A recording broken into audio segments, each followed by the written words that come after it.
hey, now I don't like this because this story is not for public consumption. It won't be. Okay, so I need blackmail. I know. That's fair. That's fair. I should have said this is no worse than your story about throwing up all over yourself at fish, or me passing out and racking my face on on the speaker, which we can talk about. I was not going to talk about this. I mean, we'll see. We'll see where it goes. But you They're know, like, well, we were at Magoo. They'll take your breath away. I messaged Eric and was like, "Hey man, great show. It was so good. It literally knocked me out." He's like, "Holy shit, are you okay?" I was like, "My jaw hurts." But no, I ate this bad sour cream dip, and then I'm at the bar. We're doing the sale, and I'm in this situation where I have to take a massive food poisoning shit, but then also have to throw up. So I had to time it to where I flushed and then flipped around and went into the toilet, so I didn't just puke on my own shit. No, that's when you sit on the toilet and puke in a bag. Dude, I didn't have a bag. This all developed very quickly. It was literally like, eat a piece of taffy. Oh no. Oh no. Oh no. Like blah, blah, blah, blah, blah, blah. Yeah, like that bubble gut, dude. Nah, it's not good. It's not good. The way that I explain it to people is it's like having a water balloon shoved up your ass and then somebody taking a thumbtack and pricking a hole in it. Yeah. That is incredible and accurate. So then you're waiting for the destruction to happen. There's only so long that you can hold that baby in before it just erupts. Oh, 100%. 100%. Oh man. Yeah, that was so wild. I was thinking about that on my drive home, because on my drive home I felt 100% fine. As soon as I stepped outside into the cool air, it was just then I was fine. You scared the shit. I know. I scared. I felt so bad because I know how scary that must be. Like I said, I think it was 2019 or 2020 was the only. Yeah, it's been a few years. So oh, believe me, I stayed with you. We talked all about. I know. Oh, yeah. I know. I remember. A very vivid. I felt so. You know who I felt really bad for besides you? Because I know you were super hesitant to let me drive home, and I appreciate that. But it was fine. And then, as soon as I pulled in the driveway, I got that text from you. I was like, "Oh, this sweet bear! Look at him go!"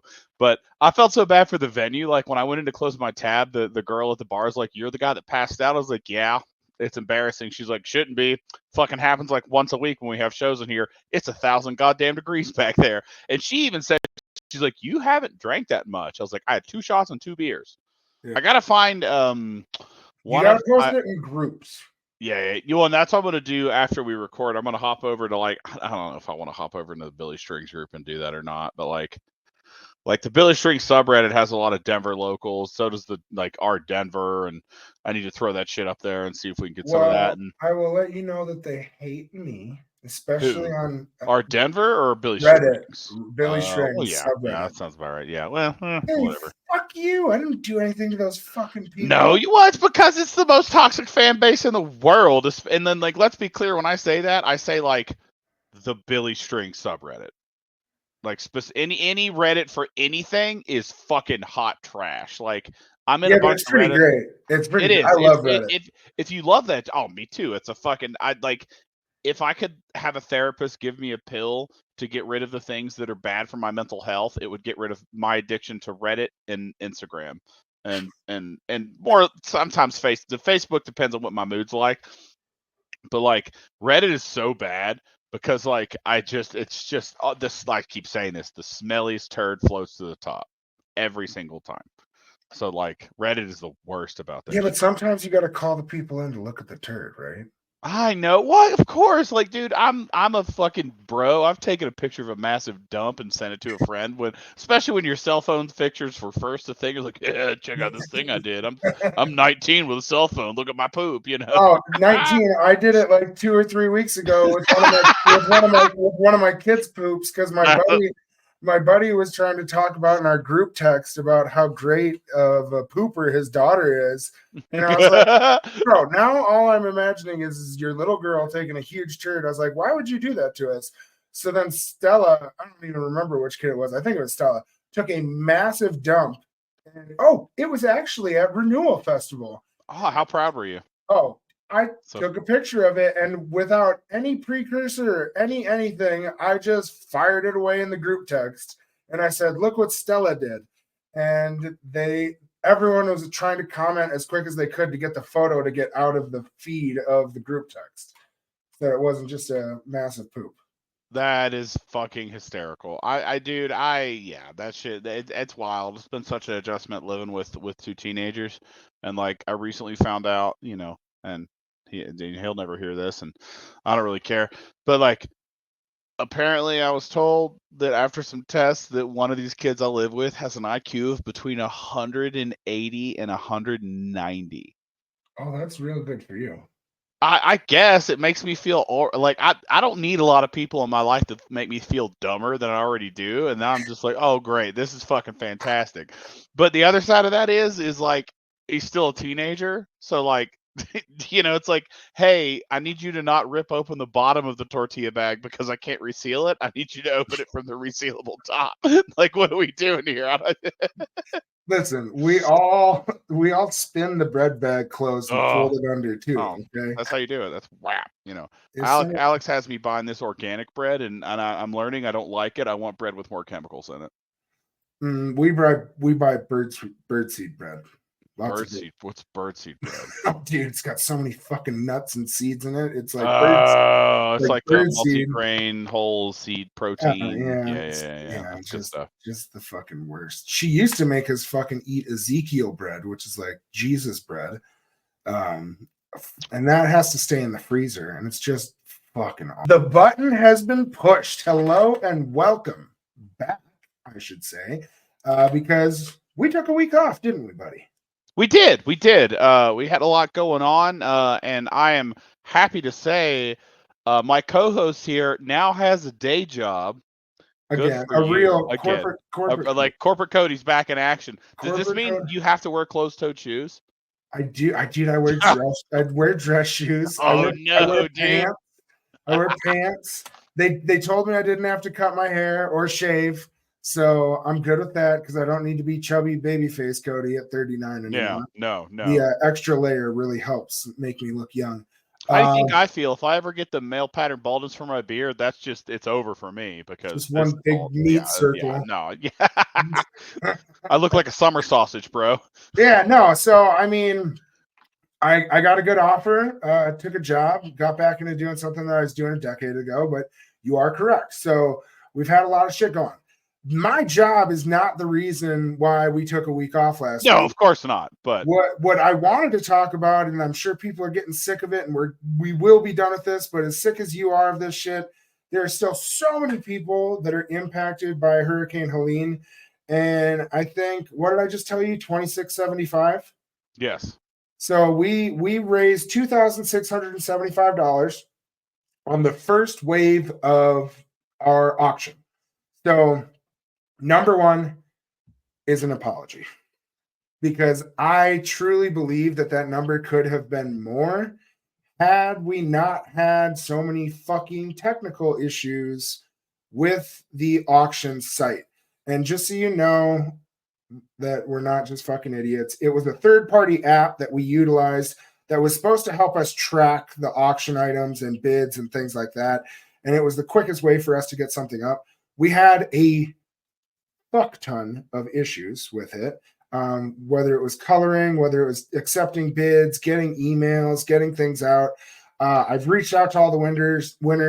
I would say most of them have already made their donations, and now the vendors are getting all those pieces out to those winners. So thank you to those guys. Big thanks to everybody involved on that, because it is a logistical team lift to make this kind of stuff move around.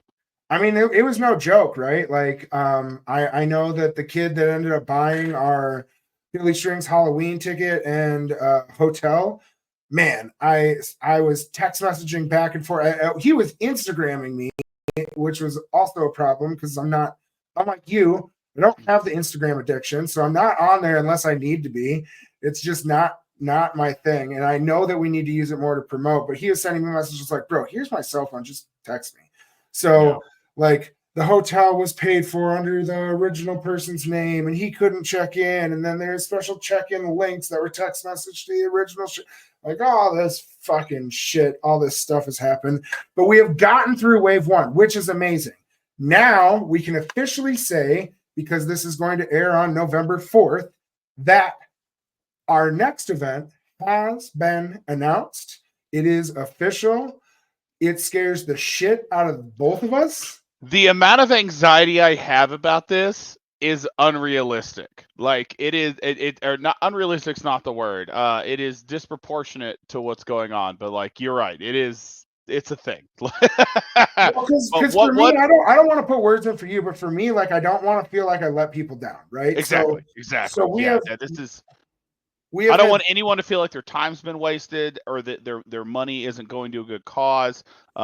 You know, and it was funny because and then you know we'll get to what we're talking about here in a second. But a friend of mine who was in a couple of bands in Denver, when I told him what we're doing, he goes, "Hey, congratulations!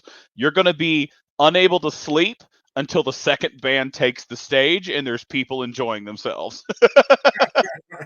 So we talked about this a little bit in the episode 2 weeks ago. Melodies of Relief has officially locked in a benefit show for Hurricane Helene victims. So November 15th is the official time. Yes. Doors are at 7. 7:30, I think. Maybe 7:30. I should know that, but I'm pretty sure it's 7:30. Doors 7:30, shows at 8. Well, it's a fucking bowling alley. It is a bowling. They'll be open. You can go to the bar beforehand and get shit done.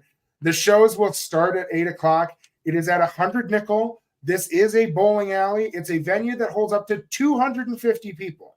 So our goal is obviously to sell these 250 tickets.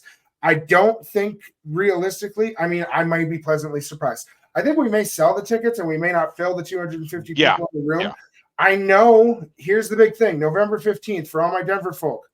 Yes, that is the same Friday that what band is that? It's like the Canteen Occupants, or like there's some other bluegrass band playing on the 15th that night. The Canteen, god damn it. No.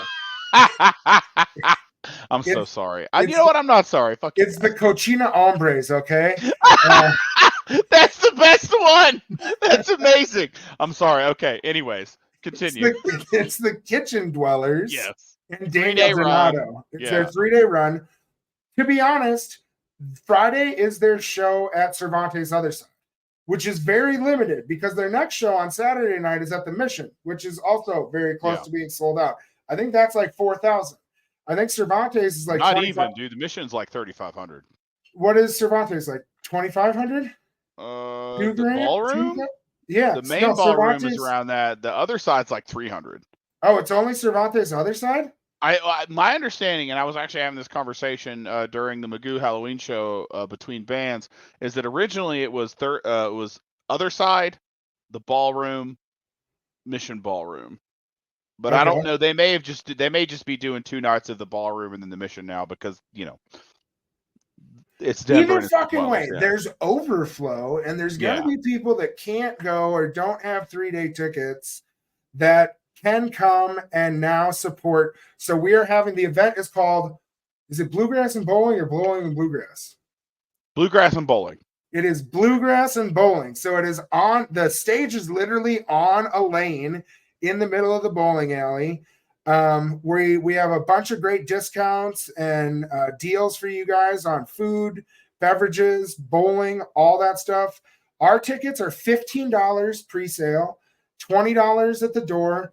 100% of every dollar that we make is going back to one of these vetted nonprofits. I think between the $26.75, I think we sent it to 6 different nonprofits. We split that money up, as well as one specific individual, because one of the Billie Strings tickets was from NC Billie Bass 33, and he actually got us to donate directly to the dude that's been going out and feeding people out of his food truck.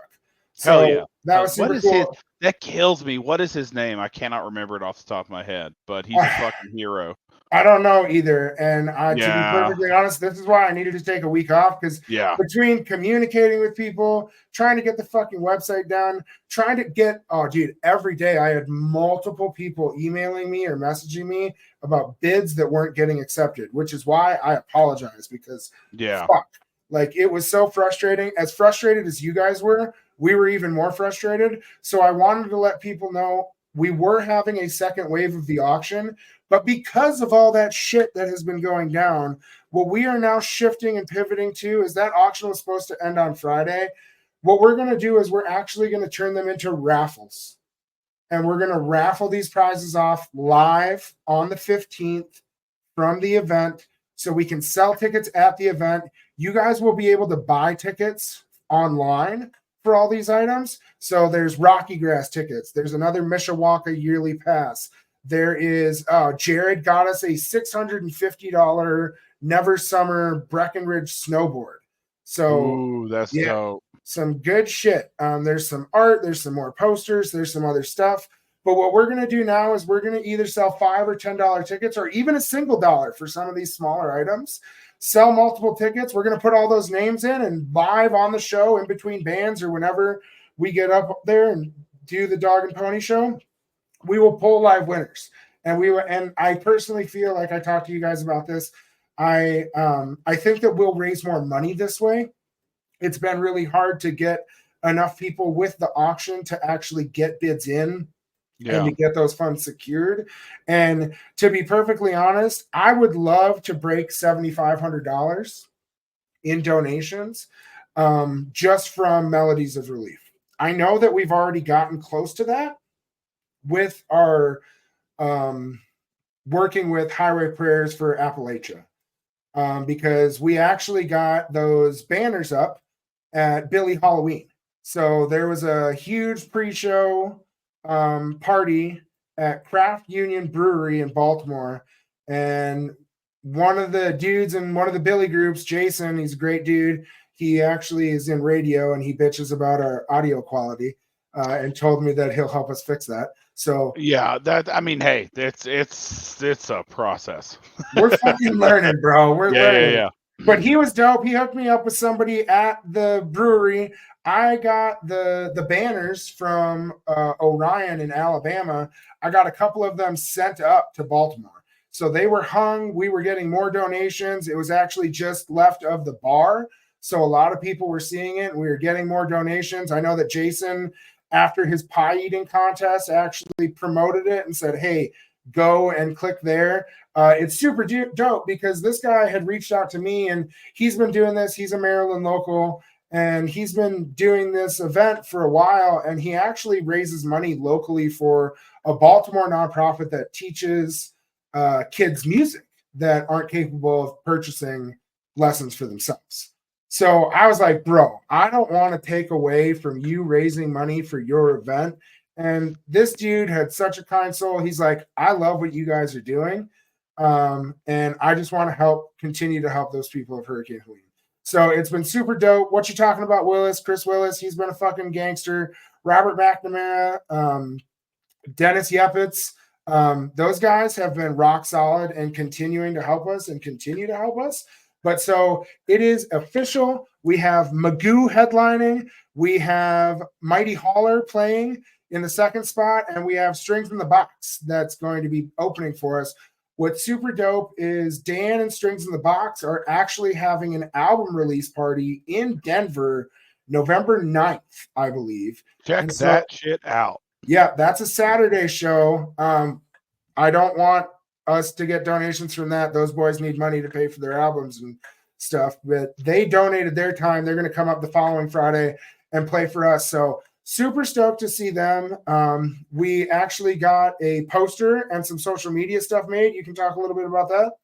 Yeah. My friend Tanya, who you can find at, I believe it is at Too Funked on Instagram, and we can throw that tag up. Get funked up. Get funked, dude. She was extremely and you and I have talked about this a little bit. As we've worked through this, like this whole thing is just kind of spiraled. And in the grand scheme of Like a hurricane. Yeah, exactly. It's just one of these things where it's just kind of we're like, hey, haha, we could do this thing. Oh no, we're actually doing this thing, and we're kind of figuring out as we go. This all started from somebody calling and asking, "Hey, bro, Yes, how do I sell one pair of tickets?" And now it's exactly. fucking. And then Cody's like, well, fuck it, and then Cody's real fond of saying, well, let's get shit done. And that's what we're trying to do. And on a related note, big shout out to Brandy Ray. She's in Mighty Holler, she's in Brandywine and the Mighty Finds. She's been a big resource for helping us kind of figure out what to do and the best way to They've played approach at Tico Times. They're Eco a Times. I mean, solid. those guys, they're fantastic. They're in anything that she or her bandmates are involved in has been a really big, really fun show that I've seen. Um, I just want to throw her name out there because she's been very helpful with me saying like, hey, Shay, this is how I would do it because she organizes the Jingle Jam. And this is the best way to approach a benefit show. A lot of people start doing this not knowing what they're doing, which is firmly where we are at. But we're banging our way through it, and we're going to raise as much money as we can, and then I'm sure in the future we'll have something else to do as well. I mean, sadly, there's going to be more shit that Of happens, and course, of it'll course. be more opportunity for us to Yeah, continue to grow. yeah. But Brandy was awesome because she actually gave us a list of different venues. She's like, "Hey, Mm-hmm. here, call these places, start figuring it out." And Shay was like, "Oh, well, I got shit to do," and I was like, "Oh, well, I don't have a real job yet. I'm still doing marketing stuff with my wife." And so we just started calling places and places, and it was not easy to find a venue, right? No. Like, not easy at all. Well, And especially then, for a benefit show, because like the idea behind this is we're not trying to dump a bunch of money into it because we want to be able to take money and give it to people who need it. So you have to, and that in a big, and again, I've said this 1,000 times, I'll say it again, like huge shout out to everybody involved. All the bands are donating their time and talent for free, their time and their massive amount of talent for free. The venue is letting us do this.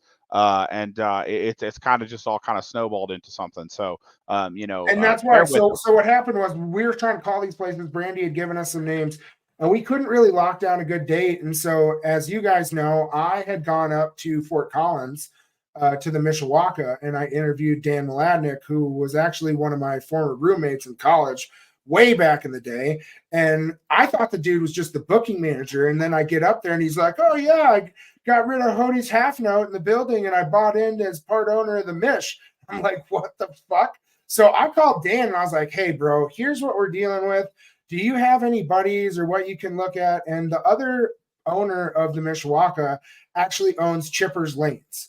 So it's a bowling alley. And in a few of them, they have one in Fort Collins, they have one in Broomfield, that they're like, "Hey, we will completely donate the space to you." Not only will they donate the space to us, they gave us multiple different dates. They then said that they would do all of the lighting and PA for us, donated. It has been for Huge bonus. for all the That's shit that we, incredible. because like think about us trying to like then chase that stuff down. Like, okay, No. we have a place. Now we need a stage. Now we need lights. We need mics. We need this. So like some of these things have really fallen into place, and it's because of these people. And everyone that we're asking and talking to about this is like, "Hey, I love what you guys are doing, right? I love this." And so what I want to do is I want to hammer down with people like, it's $15. To be perfectly honest, I don't even give a shit if you can come. What I care about is if you can buy a ticket. And so, what we talked about doing, and what I'd really like to be able to offer, is get a list of quote donated or miracles that you guys will purchase for $15. And we can have a list. And just like those restaurants where you go, well, they'll feed the hungry and say, "Hey, pull a receipt off this board and have a meal that's already been paid for somebody else." What I would love is to sell all 250 of these tickets. And if we have these miracles that I can then give out to needy people or to people that just can't afford to go to a show, or even going to a bluegrass show and saying, "Hey, here's some free tickets. Come check out this other bluegrass band later," right? Like, my main thing is to sell this. We joked before, your mom's already in for 2 tickets. I guilt trip. I guilt tripped my mom, man. I was like, Shay's mom's bought you tickets. You got to She buy is, tickets. yeah. And to be clear, my mom now. I would love it if my mom decided to fly out from West Virginia to see the show, but that's probably not going to happen. So like, and that's the thing, man. If you're thinking you can't show up, or and I even have a couple of my buddies who are super into like the most hardcore black metal stuff. Bluegrass is not their thing. They're still buying tickets because that money that they buy goes directly to hurricane relief. Now, having said that, Cool. the more people that show up and have fun, the better. That's what I want. I want everyone to have a good time because you're getting to have a great time and see some great bands and also generate some money for people that really fucking need it. But and again, if you can't come, that's great. I understand that, but like, or maybe I've got multiple friends that I've said like, well, I'm going to all 3 nights of the Dwellers. I get it, but like, it's more than just about seeing the bands. It's about generating money for people that need it, and getting it out there because this rebuilding shit's going to take decades. So, I mean, there is still stuff happening in New Orleans and things from Hurricane Katrina, and that was during the Bush administration. This ages ago. 2006. 2006, you know what I mean? So like, every penny helps. I've even had a handful of friends say like, "Hey, I'm going to buy 2 tickets and I'm going to show up." And this is not what we're asking people, but and then they're donating extra money on top of that. So like anytime somebody does that, I'm going to take that money and it's going to get funneled directly into charities to help people. So but like, sell these things, share these things. We if the more people we can get there to have a good time, the better. Because the way I'm looking at this is the more fun we have, the more people we help. 1,000%. Now I know that we've been banging on this drum for 3 weeks now. Let's shift some of the conversation. We will continue to talk about this and inform you guys and keep you updated on what's going on. But this last weekend was Halloween, right? Holy shit. It Yeah, was. it And was. we went to Magoo at Globe Hall, and those guys played so hard it physically knocked me out. And he's not fucking lying about either one of those things because first and folks, foremost, hydration matters. But continue, Kodi. yes, no. So props to Magoo, sold out Globe Hall. And also Tonewood String Band and fucking Deer Creek Sharpshooters. Everybody at that show fucking just slaps. Hold on. And okay, now you're getting me sidetracked because Deer Creek Sharpshooters, that mandolin player is 6'10". Okay. I'm 6'4". Yes. I'm 6'4", and I am not a small human being. And I remember tapping Shay on the shoulders and being like, holy shit, look at his banana hands. This dude just like wrapped these fingers around this tiny little mandolin and they ripped. Yep. And so it was Halloween, so it was a Cats theme. It was actually super great because they came as Tiger King. Yep. So their lady fiddle player was the Tiger King, and then they were all in Tigger onesies. And they ripped that place down, man. They did that incredible cover of Enter Sandman by Metallica. Oh, dude. If there's one, like, there's the Pick and On series, which I'm sure a lot of people are familiar with. Yeah. And if you're not, you fucking should be, where various bluegrass bands put together albums and cover, like, it's like the Pick and On series tribute to Metallica or Motley Crue or whatever. So like as soon as they started that opening riff for Enter the Sandman, I lost my mind. It was so good. Dude, it was so good. And Tonewood, what was they played The Devil Went Down to Georgia. It did, and it was incredible. So I mean, they all played incredible originals. Obviously, there was some fun with some covers. We'll talk about Magoo's banger of a cover later. But yes, so Magoo completely sold out Globe Hall. You and I got there early and often to support our boys. I was not indulging. You didn't even drink that much, but this place. For the record, I had over the course of 5 hours, I had 2 shots and 2 beers. And like 3 Diet Cokes. And like 3 Diet Cokes, because Diet Coke is really the hard stuff as far as I'm concerned. And I'll just get into it. Hydration matters, man. At one point in this show, and I'm sure everybody who has been to a small venue and has been pushing themselves too hard has had this happen. I fucking fainted. I was front row. and I went down. I have a very vague memory. I have a memory of them going into an amazing. Magoo did an amazing West Dakota Rose, and then I remember waking up with the crowd / the mandolin player CJ making eye contact with me, saying, "Are you okay?" Which, yes, for the record, anyone that if there's any weird overlap between like people at the show and people that saw me faint, I'm fine. But But wait, it was there's more because there's a little gap here that my buddy yes, doesn't remember, yes. right? I don't remember that. Like, there's about what you said. We discussed this afterwards. About a minute A minute, yeah. where I'm just out. And it was literally a combination of it was very hot in there. The big shout out to the Globe Hall staff. They were all super sweet and super understanding. And multiple people that talked to me were like, "Hey, This is not a people paid have endorsement, by the way. yeah, no, it's not. It's just really great.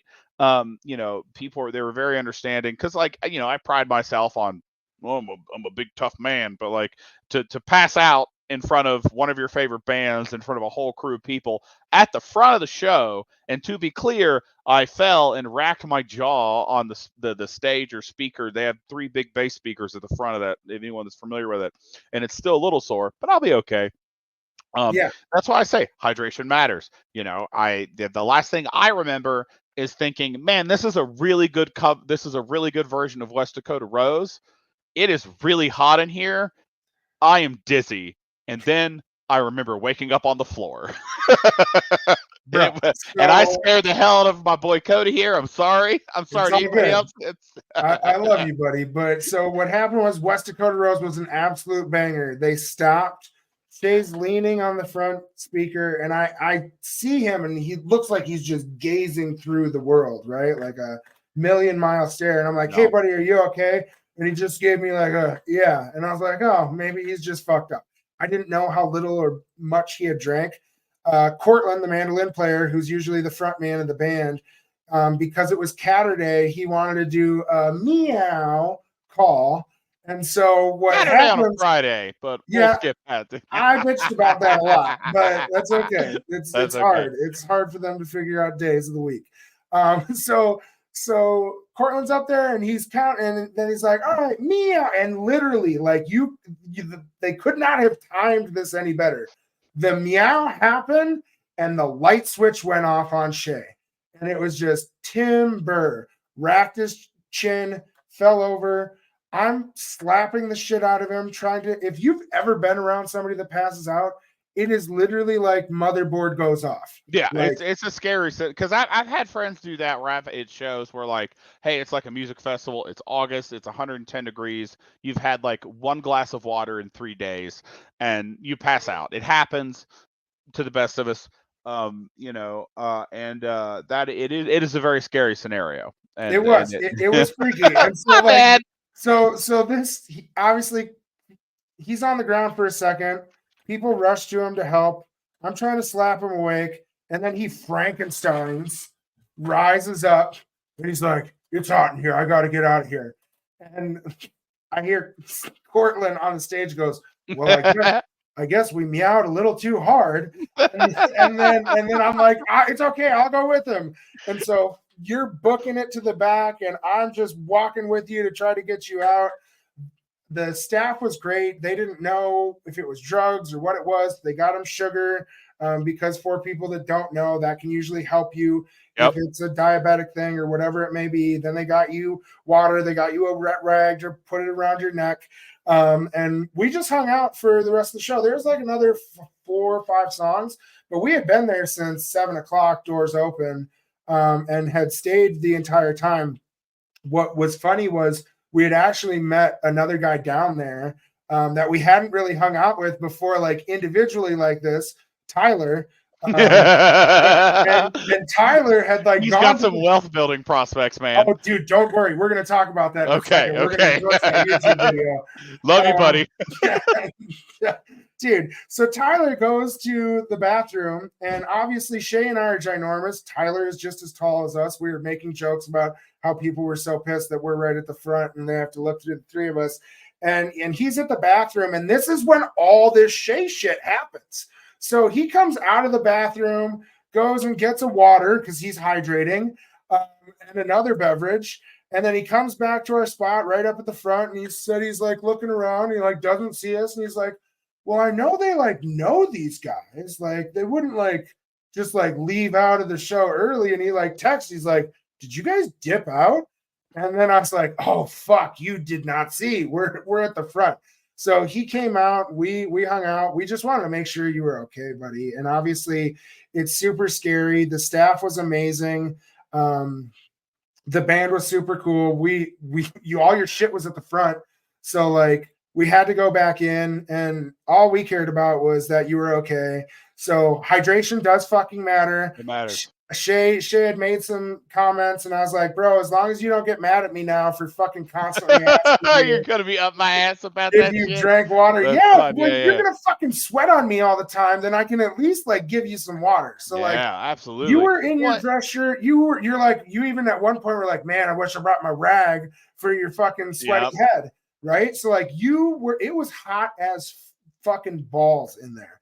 And they were burning that place down. So it was packed. It's a shoebox. It is just like jammed full of fucking people. And so it was so funny too, because when you get to that venue early, like we did, the stage side of the venue, because for those who don't know, Globe Hall is like one half is like a barbecue. It's a barbecue restaurant / bar, and then there's the other half is the venue.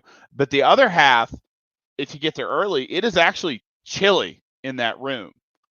Because it's it's October without 250 people in it. Yeah, with that, but then you pack 250, 300 people in there, and then you turn on all the electronics and the lights, and it's just hot. So like my advice to everybody is, no matter how tough you think you are, slam waters when you're at these shows, because that's I had people reach out to me and say, Shay, I saw you go down, are you okay? And I was like, yeah man, it's just it's too much heat and dancing and not enough water, and that is like a thing. And then one of my friends was like, hey, welcome to middle age. I was like, man, shut up. Yeah, but it's real, right? Like it is. Yeah. I'm not 22 anymore, so you can't go at it like we're just young bucks. And so it was a dope show. Magoo tore it down. One of our favorite parts, other than that West Dakota Rose, because I am a sucker for a mandolin solo. Michael Jackson's Billie Jean. Dude, that was I fucking, for the record, that is one of my favorite songs. Like it's on a lot of my playlists. That bass line is just, it's iconic. And I love Michael Jackson, and that's one of my favorite songs from him, because it was a favorite song of my dad. It's just in the family. Nostalgia, baby. It's so good, and I will never forget. As soon as that bass line comes up, the bump, bump, bump, bump, bump, bump, bump, bump, bump. Cody now looks at me and says, "Oh my god!" And then they went into an amazing cover. I will never forget CJ, fucking playing mandolin and moonwalking around the stage, and then the lead singer and basically everybody else trying not to laugh at him and focus while they're doing it. And they nailed the vocals, and then they changed the lyrics up a little bit at the end, which is really funny. Oh, more than a little bit. And that's what I wanted to give Cortland. Like fucking CJ, dude, he did a great Michael Jackson voice. Seriously. He played that off so well. And then when he said, all right, now sing it with me. Billy Strings is not my love. Dude, so good. It was so good. And you have a fucking room full of people. To be clear, the crowd fucking lost their minds and sang the entire song at the top of their lungs. Yeah, no, and there's gotta be some great video out there. It's amazing. I'm sure. Now, truth be told, on the way to that show, because that was November 1st, it wasn't actually Halloween, it was that Saturday or Friday. I watched the whole first half of the second night, which is when Billie and the boys played Highway Prayer front to back. Yeah, that's what we did outside of the venue. You were showing me that on your phone, and I haven't sat down to watch that. Well, and that's what I want to talk about. Sadly, that's the transition. It can't, man. So the first night makes a lot more sense, because that was the Oh Billie Where Art Thou night. Yeah. And if anybody saw, like they went all out. They had costumes. They had a radio booth for KCFG or whatever the stadium is called, and they literally like recreated Similar to the Ramble and Handle or the Away from the Shire. They told the story of Oh Brother Where Art Thou through music. But with that, they had the backdrop and they were showing a lot of like the scenes or background from the movie. And so what I understand from reading on the internet, which is a terrible place to get your information, I had actually they've got a guy that checks that. Everything on the internet's true, Kodi. Oh yeah, for sure. Just one guy. 100%, That's all you need. Yeah, I'm pretty sure he's a robot. But so I started watching night 1 on night 2 because I was out as Hocus Pocus with my girls, trick or treating. Jesus fucking Christ, dude, it was so good. That costume, that's got it. That's so good. In case anybody was wondering, I was Mary Sanderson, the fat witch with the vacuum, and yes, I did have the vacuum. My wife was Winifred. My oldest daughter was Sarah Sanderson, and then our youngest daughter played Danny, the little girl. And I will say that my mom makes all those costumes for us. So none of them are store bought. She makes all that shit for us. She did an amazing job. But so Halloween night, I was out trick or treating with my family. I wasn't able to see the first night of Billie. And so the next day I was watching it at work, and then it got through intermission, and I tried to fast forward through like the commercial break of intermission where they just play the random shows, and then it cut me out. So I didn't get to watch the second half of the show. And then I started going on Reddit and going on to these Facebook groups, and we found out that there was either a cease and desist from the Coen brothers or the movies or something somewhere, but they then took the video off. Now the audio may still come out at some point, but I am still salty, and you can send me in the DMs if you have a private recording of the second set of night 1. That would be very great. But then night 2, I was like, all right, I can't fuck around. I'm driving down to Magoo. Luckily, it's on the East Coast, so I can catch the whole first set. Dude, they played a Malfunction Junction with Sierra Hull where fucking Jared and Sierra are just going after it. It was so fucking good. Obviously, I love Sierra Hall so much. She's wild. All the stoners were super stoked about More Bud for You because he actually looped the bong rip and the lighter flick and played that song live for the first time. So that was super dope, front to back. I'm going to sound like a salty dickhead because I feel like we should have gotten half that shit at renewal, but I understand they had a baby. I'm not trying to get people pissed off at me. I have my own kids. I totally understand. But 100%. Those shows were fucking bangers. So Ramble to Andle still didn't come out, but I also know that Vince McMahon's a huge dickhead when it comes to copyright infringement and stuff. So that would make sense that he doesn't want that out. Hopefully this stuff is a little bit different. I don't know. But did you see we got I was getting a fuck ton of messages from people because did you see all the chairs? Yes. Did you also see that Billie's team actually made an official post? No, I heard you talk about this at the Magoo show, but I have not actually looked at the post. So bro, I was getting tagged. So proud. I was getting tagged so much that people were literally asking me how much did I think I was going to continue to get tagged from all these people with all this talk about the chairs. So I don't even fucking remember what it was, but Billy String's management team or the social team put out a couple different slides on Instagram. And one of them talks about not having objects hold your place in line and that you had to be in line to be there. So, I mean, how can I not think that that's a fucking win? Hey, empty chair, we've always said, doesn't count as your place in line. Now, the problem is enforcing those rules, right? Like we've talked to people in the security team on Billie's side before saying, hey, that's not necessarily something that we're in charge of. It's more on the venue, right? And so then the venue, let's be real, this isn't happening at every show that they're putting on, right? These fucking kids at Billy Ween, they were out on like Tuesday night, a day and a half before the show. Like that's wild. Like, and you and I are pretty good about being like, hey, I'm gonna get in line at like an unreasonable time because I have a problem. But like that's insane. Like that's wild. I'm And so anxious about New Year's, but I hear the vibe down there's different. So, well, yeah, it's just a bunch of drunkards. You'll be fine. But yeah, so like they had started putting chairs in lines. People were taking pictures. There were OGs that were in line like they always are, doing their time, fucking sleeping in their chairs. But then there was a bunch of people that weren't in their chairs, and then they're getting, oh, somebody needs to do something about this. And here's my fucking message to everyone. Yes, I have allegedly relocated chairs before.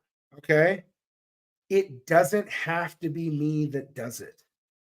It can be any one of you. And I understand that I'm huge and I have a big mouth and I give zero I fucks. hadn't noticed that. Yeah. Some people are surprised. They think I'm a short, fat man. And then they meet me and they're like, holy fuck, you are a large human being. Yes, I am.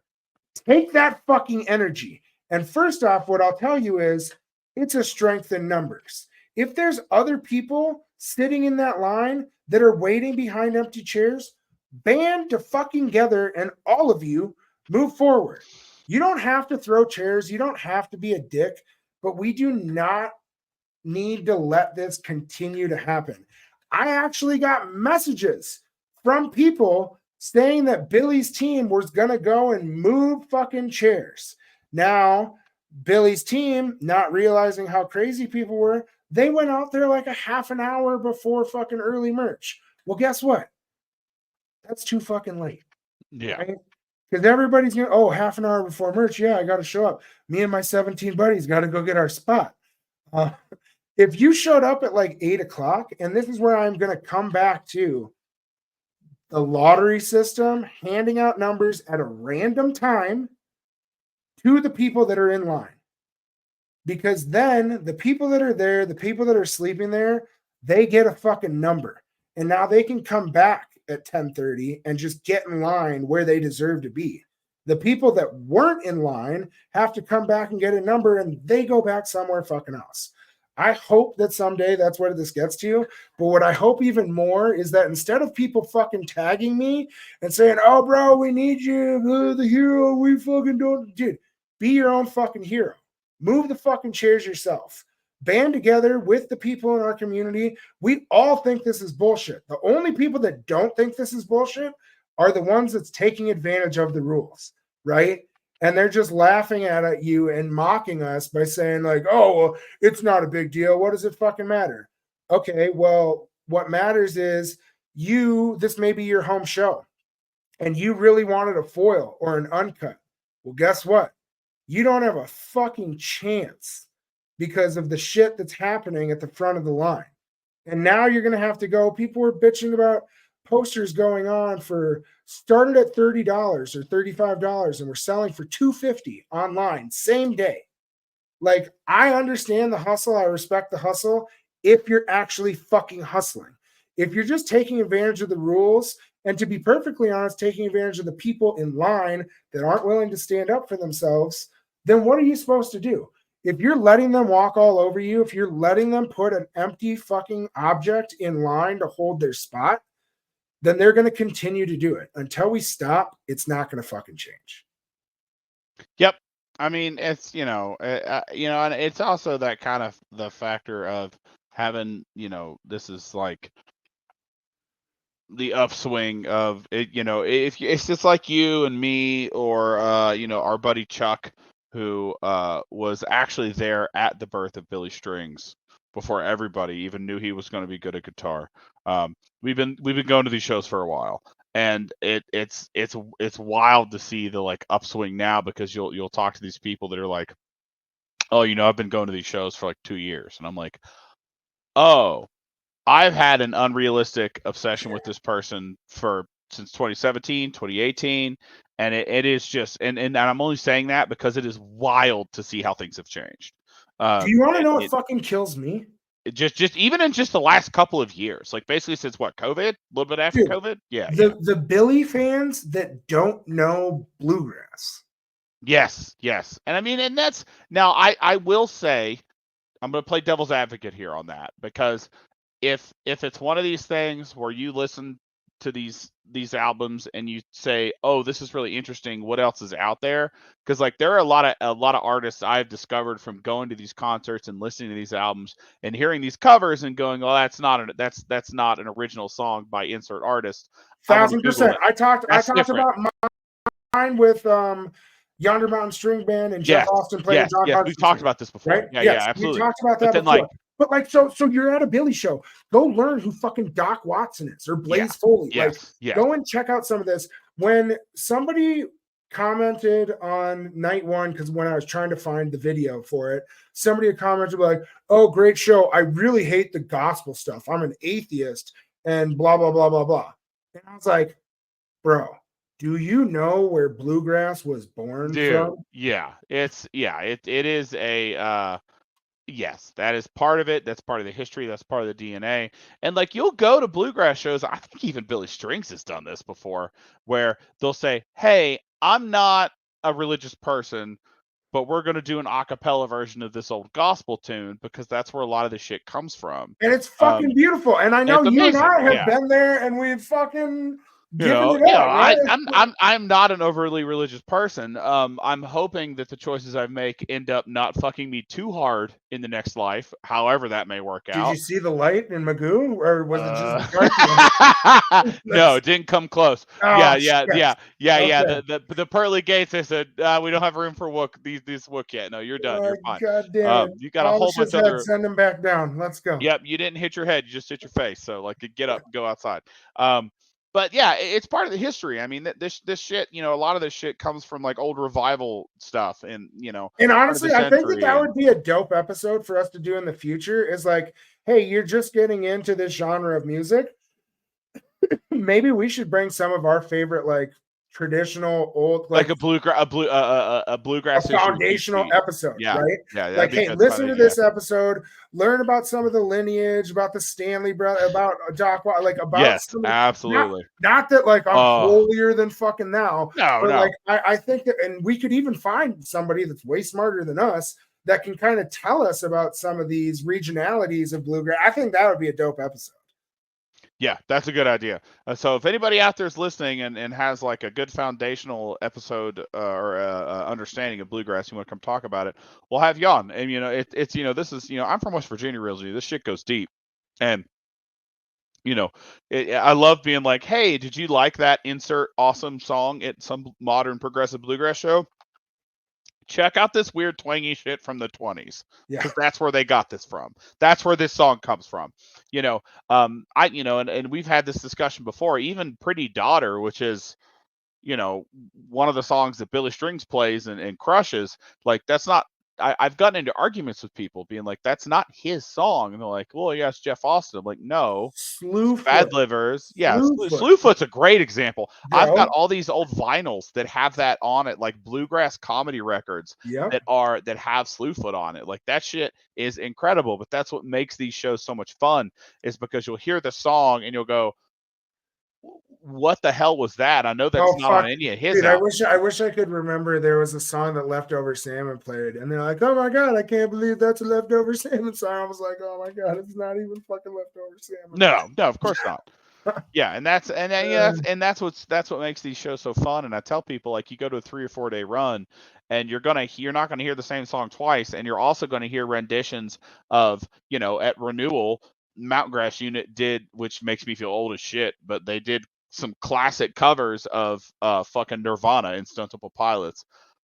I feel so old right now, but like, let's also be real. They stuck to the teat hard, and they gave us a fucking incredible version of Bertha. Oh yeah.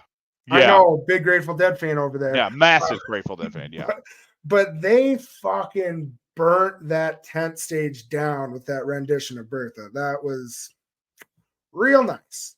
I would take some more teat sucking. That's for sure.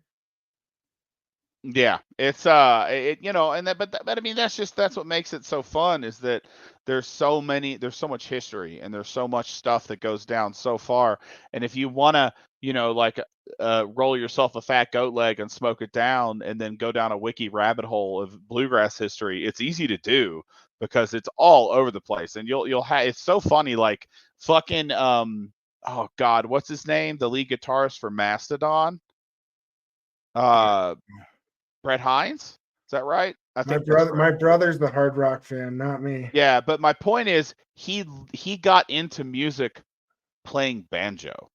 Like a lot of these guys, you know, And it's funny because when you say banjo, what people think is this chord progression. Yes, exactly, dude. But it's so much more to it than that. And like dude, I saw a bluegrass band one time that specialized in only Motorhead covers, and it's incredible. So, but Dude, like that guy. you saw the band that I was trying to book for the show, the death metal bluegrass band. Yes, those guys. Dude, Yeah, I mean it's those just guys it's fucking rip.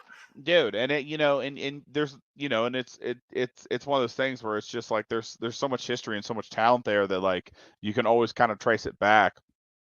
I mean, obviously there's not a lot of like gangster rap that traces its roots to bluegrass, but like there's a lot of folk and rock and roll and even heavy metal and like the speed metal and the death metal and the black metal and whatever, that can, like, you know, at some point you're going to be like, oh yeah, I got into guitar work because I saw this fucking weird video from the 40s of some guy playing, you know, some traditional bluegrass tune, and he was just all over the fretboard with it, and that's what got me into it. It's wild. All right, so now let's talk about some of these things because Yes. so Billie played Led Zeppelin, played the double axe. Fucking, did you even see it? I saw. I got blown up about that. And everyone's like, "Shit, you have to check this shit out." And I was Dude, like, yes, just fucking ripped it. And then, so I love Electric Billie. My dream, well, I know, and my dream was that he would get so big that he would have his bluegrass thing, and then he would want to go do something separate. So then he would do like even if it was heavy metal, like I would go fucking watch him play heavy metal if he was playing Electric Billie. Like obviously there's the Billie and the Kids show at Red Rocks, but then I got to see him play the prison guitar with Cheese on the Rocks. He does it on New Year's, and he did it for Halloween when he has trucks up there playing the fucking drums on bluegrass. I love it. I know Amazing. It doesn't go against anything traditional. Rip some fucking electric guitar, and people are like, oh, he just plays simple chord progressions, blah blah. Eat a bag of dicks. Fucking Billie, watching the thing that I love most, because I'm a sucker for string instruments, is getting close enough where I can watch them. Not only that is the best. Pick the chords, but also so pick the thing. And to watch them get after it, which is why I fucking love Jared Walker and I love Billie, to see their progressions and their finger work, like it is fucking amazing. And like you can't fake that. You cannot push I mean, I guess you could push a button and it plays it, but it's not the same, right? And so like to see him up there playing some of those electric instruments, I'm like, I just want more, Billie. I want more. How do I get it?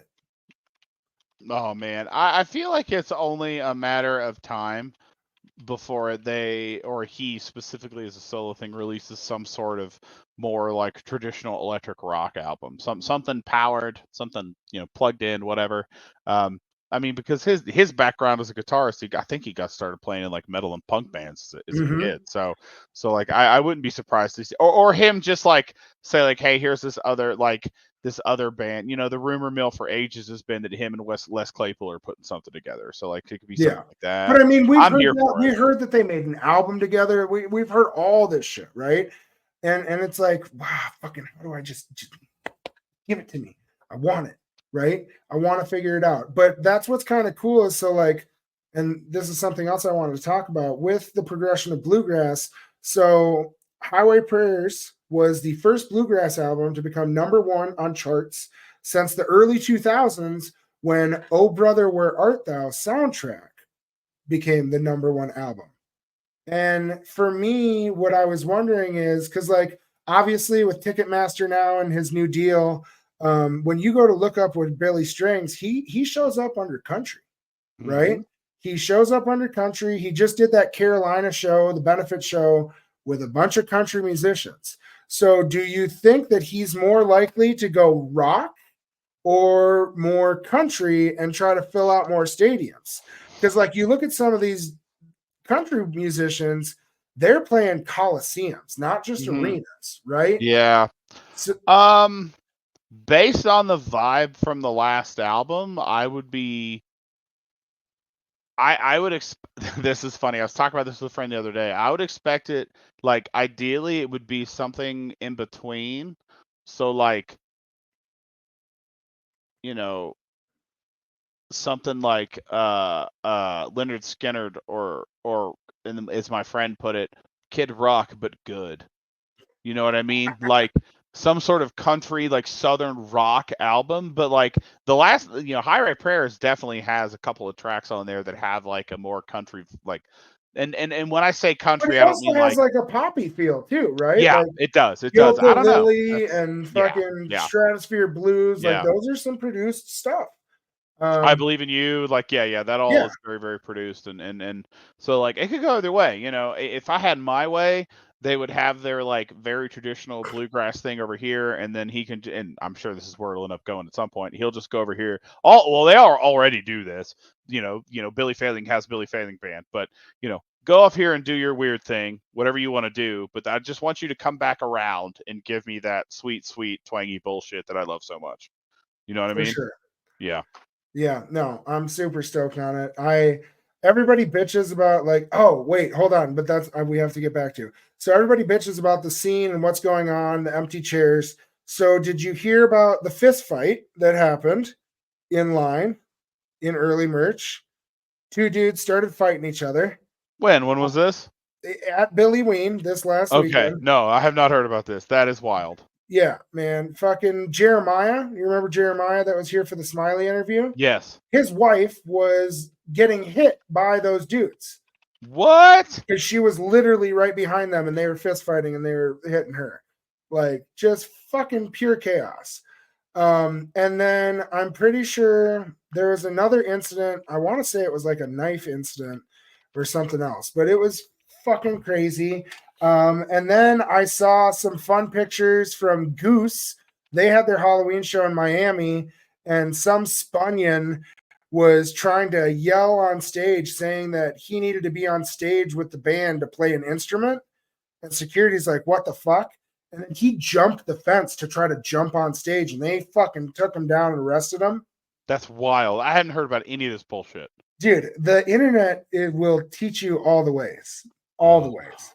You just got to get into the right terrible groups, right? I know. I don't know.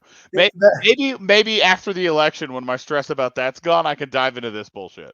Well, and that's actually a good segue. So let's talk about this. This is going to come out on Monday. I will 1000% be the first person that tells you I don't give a fuck how you vote, who you're voting for. You're not going to change my decision. I'm not going to change yours. But I do want you to get your ass out there and vote. 100%. I would prefer that you have an educated decision and you have a reason why you're going to vote for someone. But to be perfectly honest, I think that this is one of the greatest gifts that we have in our country.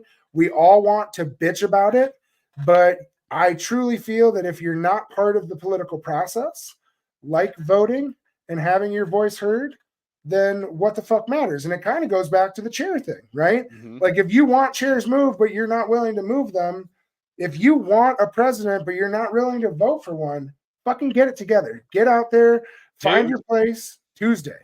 I am going to quote what I believe one of the greatest fucking rock bands ever, goddamn Rush. If you choose not to decide, you have still made a fucking choice. The idea of saying like, well, I don't want to get political, I don't want to make a choice, I don't want to vote, that is in itself a choice. Like we're Kodi and I are not going to sit here and tell you who we want you to vote. Well, I would say that, but that's not my place. I just want you to fucking vote. He'll tell you when you're at a fucking show, get a drink in him.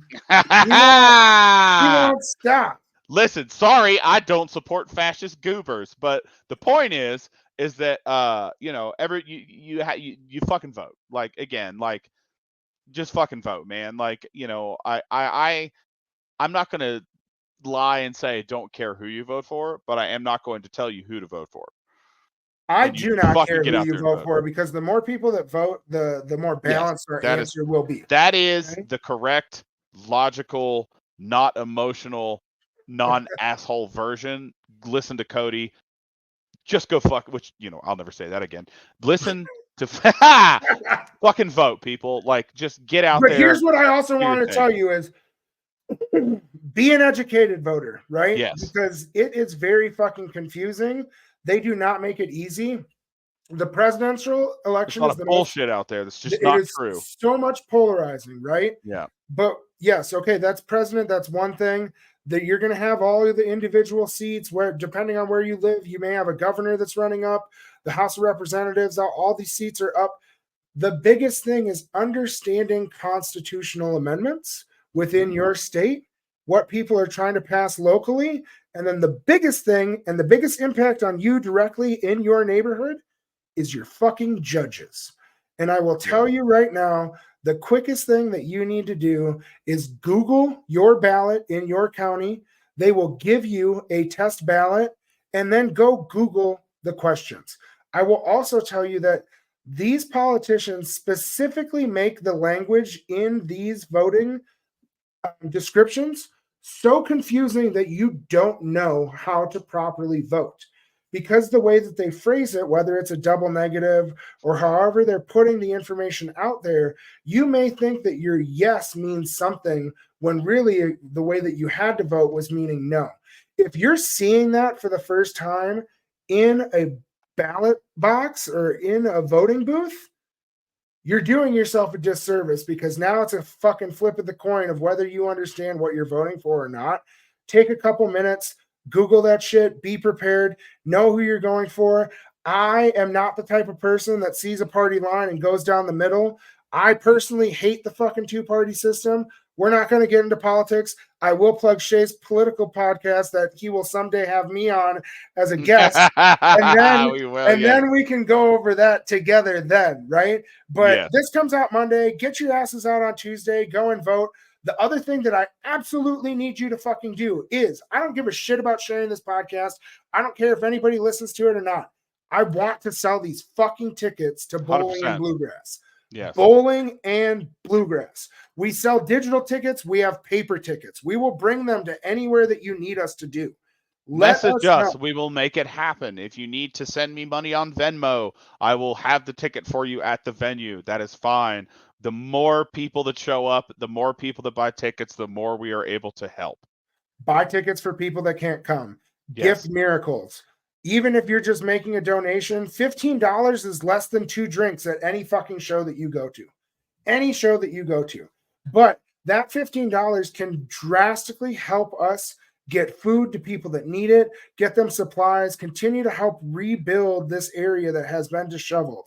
And so what I want to let you guys know is we will be doing this November 15th, 100 nickel in Broomfield, Magoo, Mighty Holler, Strings in the Box. Message us. Let's get shit done. We will go back to our normal programming next week. We will continue to have guests, and we will continue to move forward. We will still talk about this, but it will not be as definitive as it is now or has been for the last 3 episodes. And sadly, we probably won't talk about it again until something else fucking terrible happens. And we will try to put something together again to continue to help people. That's what we're here for. And do what we've done. Guilt your parents into buying tickets. Make sure this dumb fuck drinks water at shows. Listen. Yeah. I love you, buddy. Yeah. We'll Thanks, get shit done. Yeah, absolutely. All right. Well, we'll see you all next week. Shoot us a message. Thanks for listening. Talk to you later. Have a good one. Ta-da.